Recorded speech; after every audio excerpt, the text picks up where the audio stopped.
ta'ala, when he talks about the issues and the masail, it's interesting that in case of fasting, he doesn't only say, Ya ayyuhalladhina amanu kutiba alaykum as-siyam, kama kutiba ala alladhina min qablikum la'allakum tattaqun. The very first ayat in that passage where Allah says, Oh, you believe, fasting has been made wajib on you just as it was made wajib on the nations who came before you, so that you may gain taqwa and piety through the process of fasting. But then Allah subhanahu wa ta'ala doesn't stop at that general statement. And this is a very common question people have, especially when you talk to non-Muslims. Then, Muslims have to fast in the month of Ramadan. Immediately they start questioning. What happens to the old people? What happens to those who are not feeling well? Those, who need to take medicine more frequently.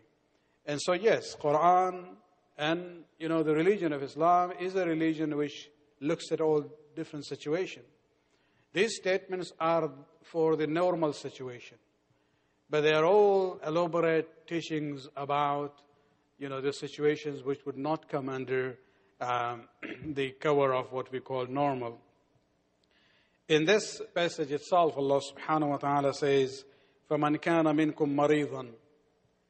If in the month of Ramadan, someone among you is a marid, not feeling well, أَوْ عَلَى سَفَرٍ, or he is traveling, فَعِدَّةٌ مِّنْ أَيَّامٍ أُخَرٍ, then those people have to fast some other days. So already the provision is there that if people are not in their, health situation is not going to help them, then they are exempted. In some cases, the exemption is total. In other cases, they have to make it up after the month of Ramadan. Especially, those who cannot fast because of their health or whatever reason. وَعَلَى الَّذِينَ يُطِيقُونَهُ, those who find it difficult, what do they do? فِدْيَةُ طَعَامِ مِسْكِينٍ. They have to feed the poor. And so these are the issues that will inshallah cover this evening, as far as the old age is concerned, and then about the issue of medical and health situation as far as fasting, and then the pregnant and nursing mother while she is fasting, and then we'll look at the use of medicine, whether you can use medicine when you are fasting or not. And finally, we'll talk about some of the very basic issues that we get the question all the time about traveling in the month of Ramadan. Salawat.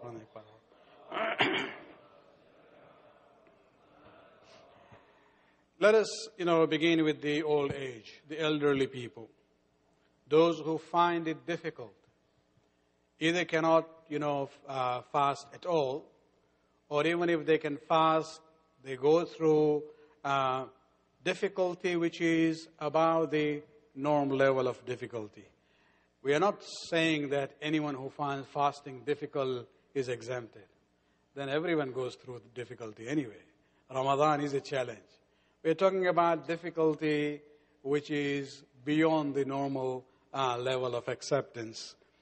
And in that case, Islam is very clear. For those people who, because of their old age, cannot fast, they are totally exempted from fasting. Not only that, they shouldn't do in Ramadan, maybe do it in winter when the days are shorter. No, they don't have to do qaza at all. Yes, there is something else, as the ayat says, وَعَلَى الَّذِينَ يُطِيقُونَهُ فِدْيَةً. They have to pay fidya. Now, before even I go to it, the question comes up, who will decide whether I have that level of difficulty which is acceptable, which exempt me from fasting? Well, it's not the doctor. It is you yourself. You have to make the judgment. You have to make the decision that I find it difficult. And then, that is the way you will go through it. Now, when we talk about fidya, it's important to understand because there is still confusion between two things. The question comes up, what is fidya? Fidya is not kafara. There are two different things. When we talk about fidya, fidya is actually compensation. Because I'm not fasting, therefore I will do this. Whereas kafara means that I still have to make up the fast which I missed without any excuse. And then I have to pay penalty, the fine. And that is kafara. So fidya is more a respectable thing rather than kafara. Kafara is a fine. And so remember, when we talk about especially elderly people here, the issue is that because you are not fasting now, you give fidya. Now what is fidya? For each day, you pay 750 grams of flour or rice for the poor and the needy, preferably from the Shi'i community or from the larger Muslim community. It is preferable if you are able to give not only 750 grams per day, but make that double, 1.5 kilo. And so when you calculate that for the whole month, the basic rate would be 22.5 kilo of flour or rice for the whole month. And if you go with what is mustahab and recommended, you go with 45 kilo of the flour or the rice. The important thing to keep in mind, many people say, okay, what is the dollar value of that? So we pay the money. No. When it comes to the issue of fidya, that has to be paid in kind, not in cash. So even if you're paying, let's say, in Africa or India or Pakistan or Iraq, you send the money, but you will have to ask the people over there to buy flour or rice and then give it to the masakin and the faqara. So it has to be paid in kind, not in cash. And therefore, when people ask me, what is the value? I said, if you're going to pay in Canada, then you go and look at the grocery store. If you are the one who buy the best of the rice, look at the average price there and make the calculation. 22.5 kilo or 45 kilos. But if you're paying somewhere else, then you look at the rate over there. Of course, there is nothing wrong in paying more if you want. In there, it will be more than 45 kilo, for example. But the point is that it has to be given in kind, and just giving the cash is not sufficient. We also get a question about fidya here, that suppose there is an elderly person whom you are saying now is exempted from fasting, he doesn't have even to do qaza, but he has to pay fidya. Well, if he is not even capable of paying the fidya, then what happens? Well, then nothing. Allah subhanahu wa ta'ala cannot ever impose a burden on a person which is beyond his ability. So if a person is on the receiving end of this whole process, then even fidya would be exempted from him. He or she doesn't have to even pay the fidya. Salawat.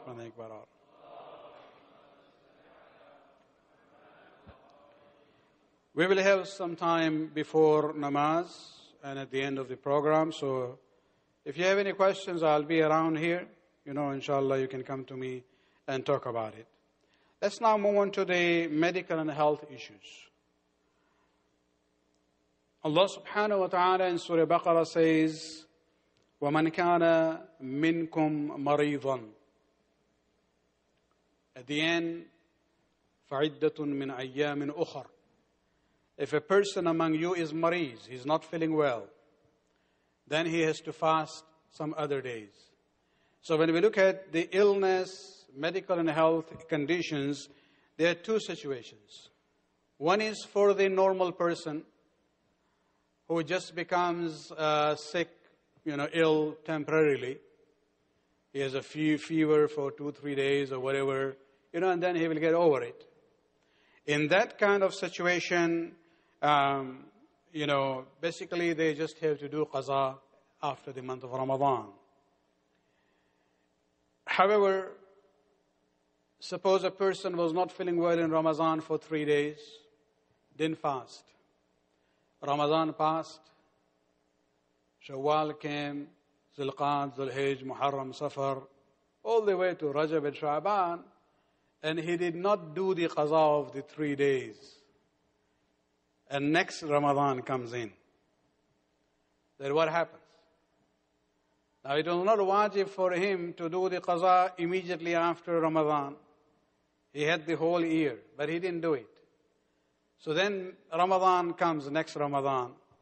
So that qaza is still there. But because of that 1 year's gap now, fidya would be added to it. Still not kafara because he was mariz. So it is the issue of, then if they do qaza after the next Ramadan for the year before, then they have to do the qaza as well as pay fidya for the 3 days. This is on the basis of ihtiyat al-luzumi, according to Ayatollah Sistani. It's a very rare situation, but sometimes we get this question that a person has a temporary illness, but it continues. He became ill in the month of Ramadan, and that situation went up and down. He was not fully cured, and it took him 1 year till the next Ramadan comes. Because he was not cured before the next Ramadan, that person would be exempted from qaza. He just has to pay fidya there, because he didn't have the opportunity to do the qaza between the last Ramadan and the next Ramadan. So this is as far as the temporary situation of maraz and illness is concerned. But let us look at situations which is kind of long-term. A person is suffering from diabetic, for example, and he or she needs to eat more frequently. Or there might be an illness where the medication has to be taken every 6 hours. And that becomes very difficult, especially with the long fasting that we will have in the summer this year. And so here again, the issue is that such a person has to make the decision on their own. It's not the doctor's call, it is the individual's call. Of course, you can listen to the advice of the doctor and look at their opinion and be swayed by them, but the final decision is yours, whether you can fast or not. Of course, if the doctor says clearly that if you do not take your medications on time, or in a diabetic case, you do not eat that frequently, if you are without food and drink for that long, this will have serious, situation with your health, then of course you have to listen to that advice of the expert. And for such a person, basically the issue is that they don't have to fast, and they will not do qaza, they will just pay fidya, because this is an ongoing long-term illness situation. However, in those cases where they have the ability to do qaza, let's say in winter, so it's an illness where a person would not be able to fast in the month of Ramadan, that person would be exempted. There is, there is no issue of, fidya there. But if he is in a condition that maybe in winter time, when the days are shorter, he will be able to fast, then he should do the qaza. Again, whether that is possible or not, the judgment is left on the individual to make the judgment whether they can do that or they can not do that. Salawat.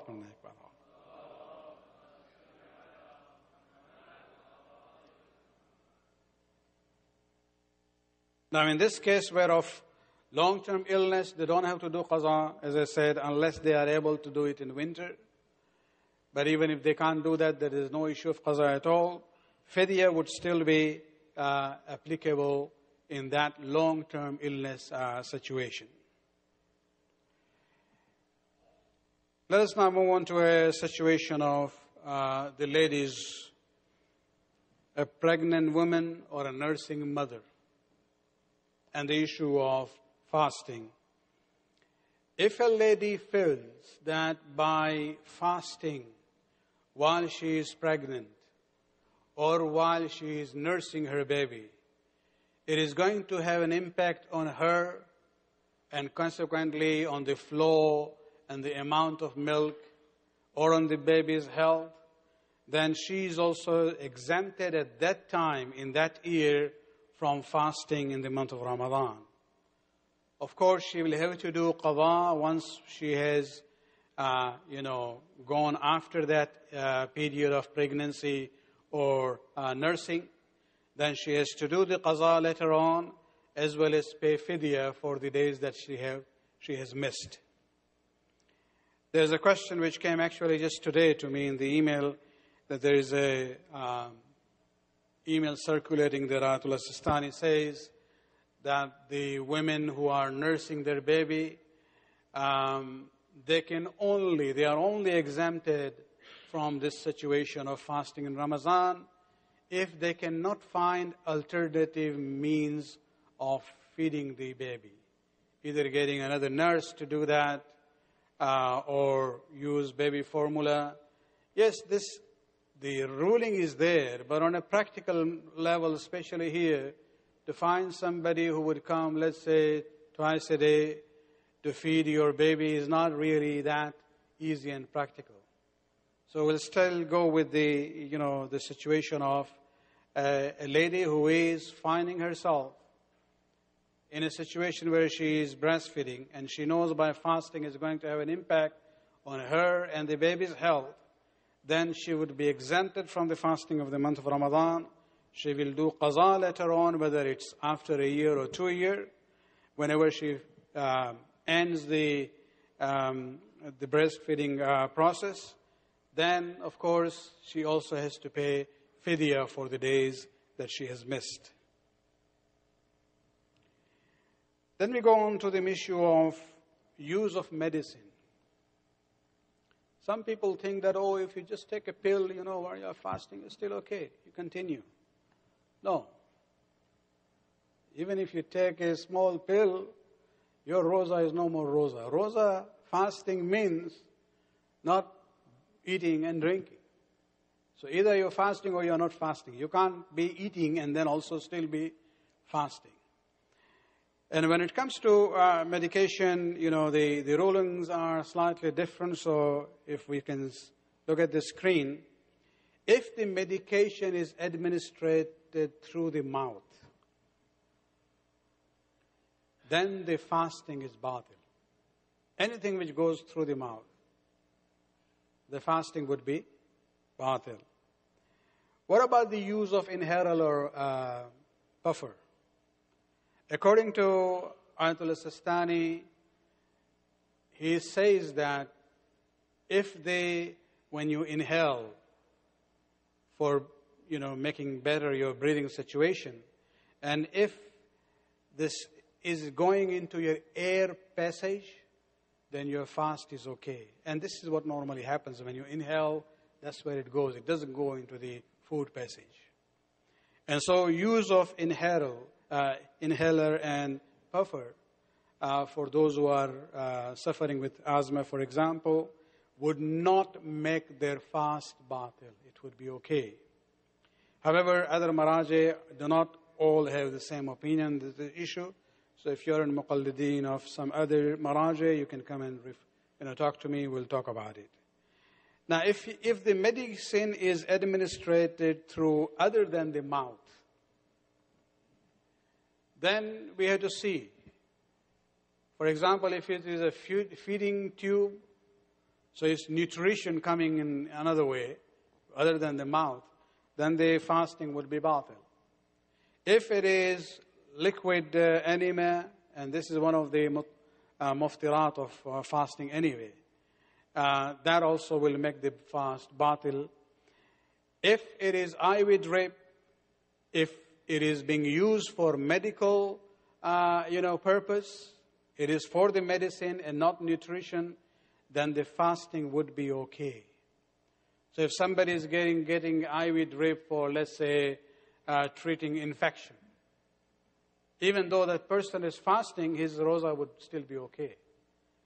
But if somebody, has become very weak and they feed him nutrition through IV while he's fasting, well, his fast has become batil.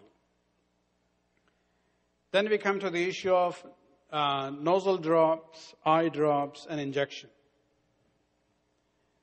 These are not a problem when it comes to fasting, as long as, and these are normally not substitute of food. The ruling is that whatever, the nasal drop and eye drop, as long as you don't feel it in your throat, because inside, they're all connected. So if you don't feel it in your throat, you are okay. But if you feel it here in the throat, then the roza becomes batil. Now, in all these cases where medicine would make, in the cases where use of medicine will make the roza batil, again, it's because of medical reason. So there is no kafara there. The person only has to do qaza after that. One more question, which is not about taking medicine, and that we get it every year, that Maulana, the doctor, has asked me to go for blood test, and I'm fasting. There is no problem. As long as things come out, doesn't break the fast. It's only when you put it inside, that's where the problem is there. So blood test is blood coming out of you. So that will not harm your fasting at all. So if you have to go for blood test, there's no problem. Unless you are an individual that after blood test you will become very weak and you will not be able to continue the fasting, then if you can postpone it till after Ramadan, that's what you should do. So it depends in that situation. Salawat on the Akbar.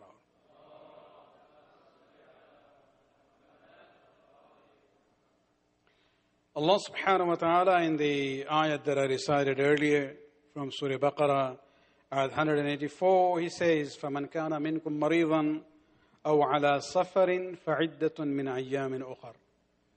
Those who are mariz, not feeling well, or those who are on safar, they are traveling on a journey, then they will fast some other days. And this is where we see Allah subhanahu wa ta'ala, out of His mercy and grace, He says that in traveling, I would like you to be comfortable. So you don't have to worry about fasting. You are actually not allowed to fast when you are traveling. We get this question all the time. Maybe this ayat is for the days when people were traveling on camels and horses. No, it doesn't matter. Allah subhanahu wa ta'ala is giving us a concession. For us to say, thank you, I don't want it, is actually insulting Allah subhanahu wa ta'ala. When He is giving a concession, we have to take it. And so this is where we see that when it comes to the issue of traveling, fasting would not be valid unless there are certain situations. Number one, if you travel and go somewhere, and once you reach to your destination, if you are going to stay there for less than 10 days, 9 nights and 10 days, the first and the last, then if you are less than that, then your namaz will be qasr, 4 rakats becomes 2, and your roza would not count there. Of course, there is no penalty because traveling in the month of Ramadan is not a sin. It is not haram to travel in the month of Ramadan, so there is no kafara, there is no issue of fidya. You just have to do qaza when you come back after the month of Ramadan. However, if you travel, the issue is, how do we consider a person to be a traveler? Once a person a traveler has reached to his destination, and if he stays there for 10 or more days, then he or she is no more considered a musafir. He's no more a traveler, his namaz would be full, and his roza also will apply there. However, when we say 10 days, it has to be 10 days continuously. Somebody came, let's say, to Toronto with the intention of staying here for 10 days, but in between, the relatives take them for a trip somewhere else. Even though it's just a day trip, and they go to Buffalo, for example, or Windsor or Montreal, and then come back, then that 10 days, continuity of the 10 days has been interrupted. And so that person will not be able to have full namaz or fast at that time. So it has to be 10 days continuous stay.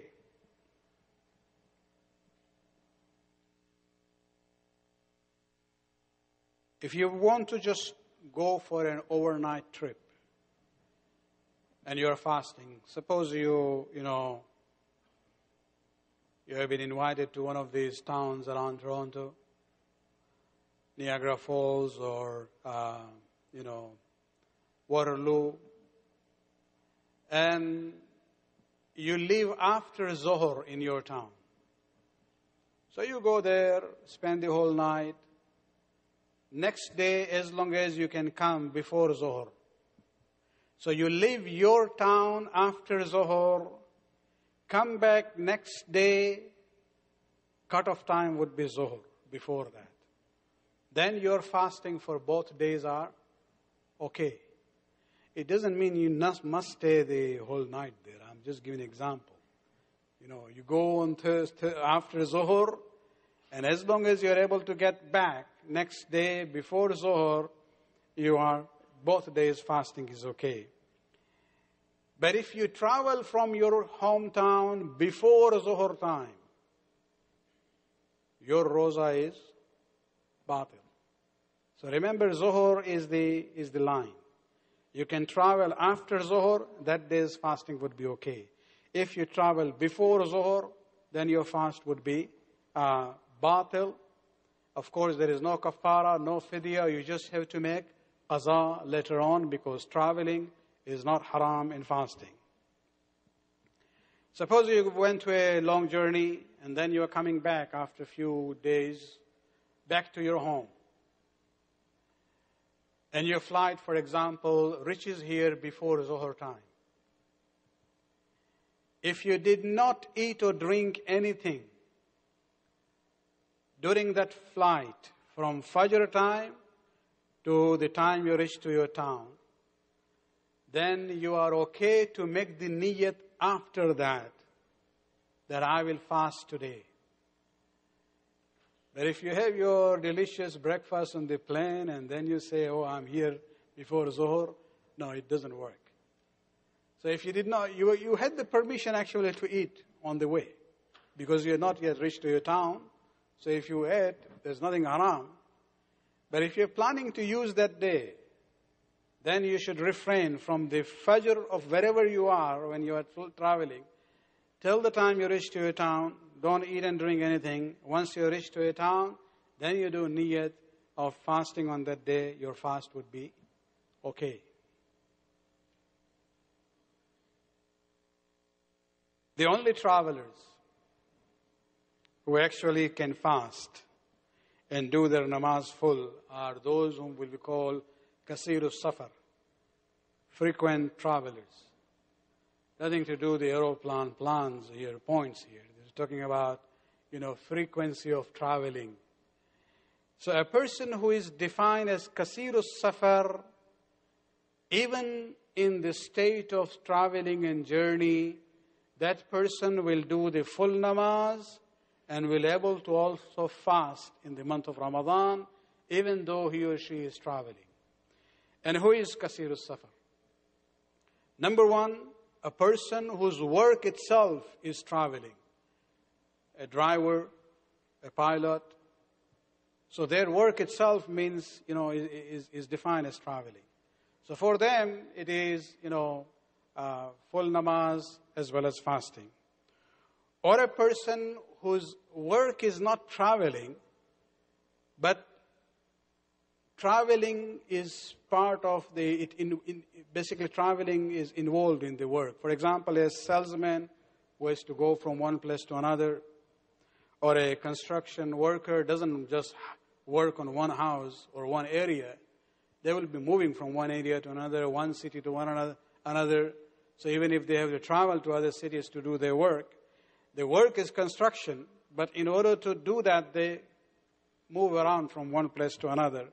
Or a consultant who visits his clients in different parts of the city or outside the city.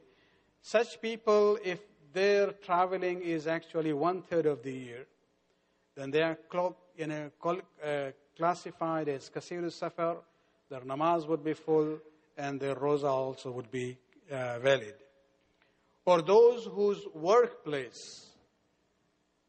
is more than 24 miles away from their city limit. So they live in Toronto, work in Waterloo, for example, everyday commute and come back. So for them, since their workplace is far away and they have to travel to their workplace every day, for them, namaz would be full as well as the fasting would be valid, even though they are traveling at that time. Salawat padhne ke baad.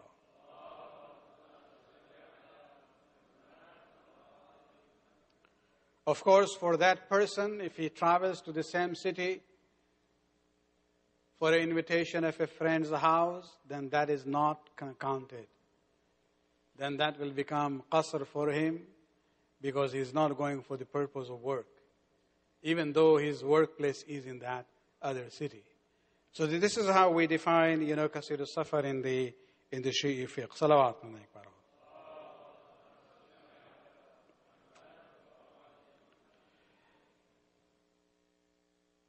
خداوند عالم نے شریعت اسلامیہ کو بہت ہی آسان flexible شریعہ بنایا ہے. افسوس ہے کہ ہم لوگ خواہ اس کو بڑا مشکل سمجھتے ہیں.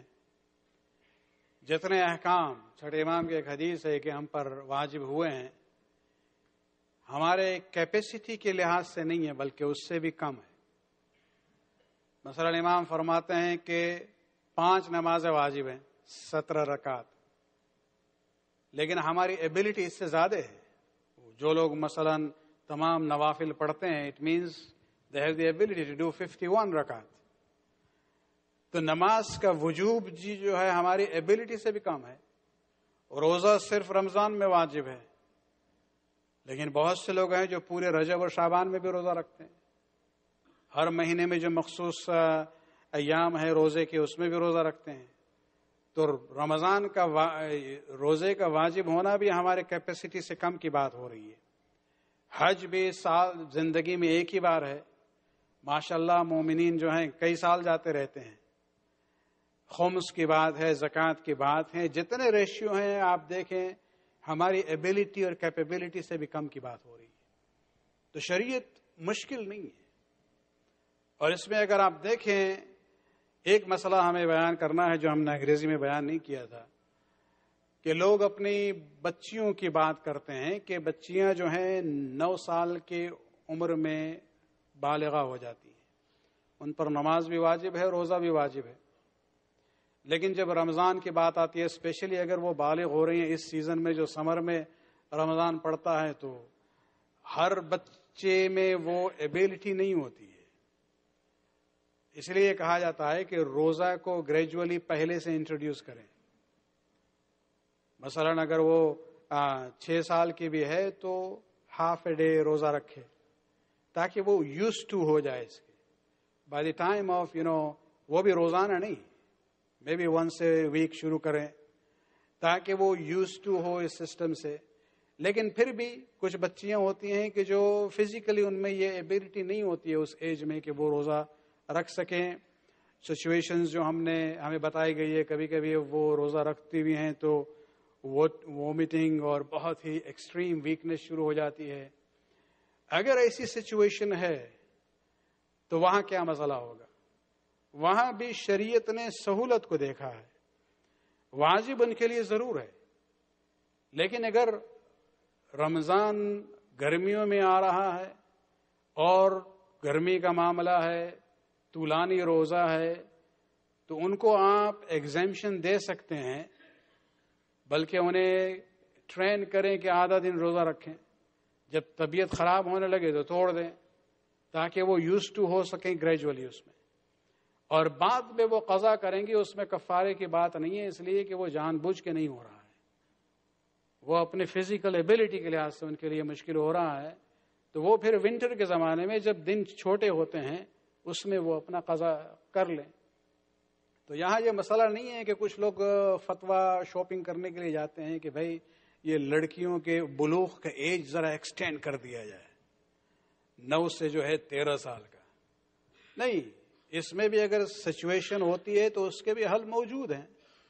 وہ سمپل یہ ہے کہ وہ بعد میں ونٹر کے زمانے میں وہ قضا کرے گی، اس میں کفارے کی بات نہیں ہے، تاکہ پھر فزیکلی اس لیول پہ آ سکے کہ جہاں وہ پھر نارملی روزہ رکھ سکے۔ صلوات پڑھنے ایک بار آپ۔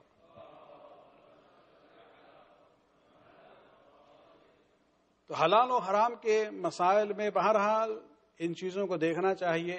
ہمارے لیے اسوہ حسنہ اور اگزامپل جو ہیں ہمارے اہل بیت ہیں۔ بس ایک مثال پڑ چکے بچیوں کی بات ہم نے کی ہے، کربلا کی ایک بچی کو یاد کرنا ہے، اس لیے کہ ہمارے یہاں واجب اور حرام کے مسائل جو ہیں وہ اس وقت ہوتے ہیں جب بچی جو ہے 9 سال کی ہو جاتی ہے۔ کربلا میں 3 دن سے پانی نہیں تھا، چونکہ پانی بھی نہیں تھا لہذا غذا کے بھی کی فراہمی نہیں تھی اس وقت، اور اس کے بعد جب یہ اہل حرم اسیر ہوئے ہیں کربلا سے، جب ان کو کوفہ لایا گیا ہے، تو ایک روایت ملتی ہے کہ ابن زیاد نے حکم دیا تھا کوفہ کے لوگوں کو کہ وہ باہر نکل کے آئیں کرو، تاکہ وہ اپنی دہشت کو ان کے دلوں میں ڈالنا چاہ رہا تھا کہ ان اسیروں کو دیکھیں اور وہ خوف ان کے دل میں طاری ہو جائے۔ جتنے مرد تھے وہ روڈ پر آئے تھے دونوں سائڈ پہ، اور عورتیں جو ہیں اپنے گھر کے چھتوں پر آئی تھیں۔ جب یہ قافلہ آیا ہے اور اہل حرم کی محملیں جب آئی ہیں شہر کے اندر، اور خواتین کی نظر جب جاتی ہیں اہل حرم پر اور بچیوں پر،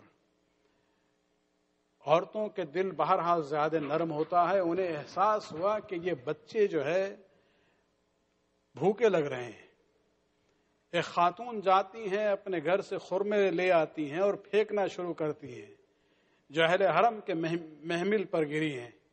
ایک روایت ملتی ہے کہ جناب سکینہ جو 4 سال کی بچی تھی امام کی، اس خرمے کو اٹھاتی ہے اور اپنے دہن میں رکھتی ہیں۔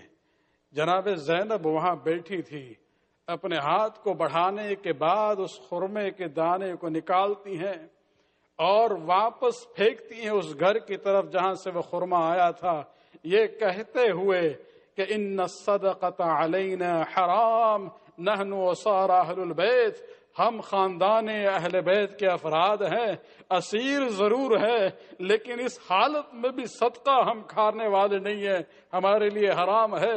بی بی سے صرف اتنا کہیں گے، بی بی سکینہ یا رقیہ جی 4 سال کی بچی ہے، ابھی سن تکلیف اور بلوغ پر نہیں پہنچی ہے، اس کے لیے یہ خرما کھانا کوئی حرام نہیں تھا، لیکن پھر بھی زینب یہی کہیں گی کہ میرے بھائی نے قربانی دی تھی تاکہ تمہیں احساس ہو کہ کیا صحیح ہے، کیا غلط ہے، اور کیا حلال ہے اور کیا حرام ہے۔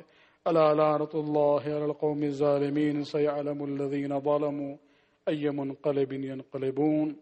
خداوند اس قبل بات قبول فرما، ہمارے گناہوں کو بخش دے، ہمارے توفیقات میں اضافہ فرما۔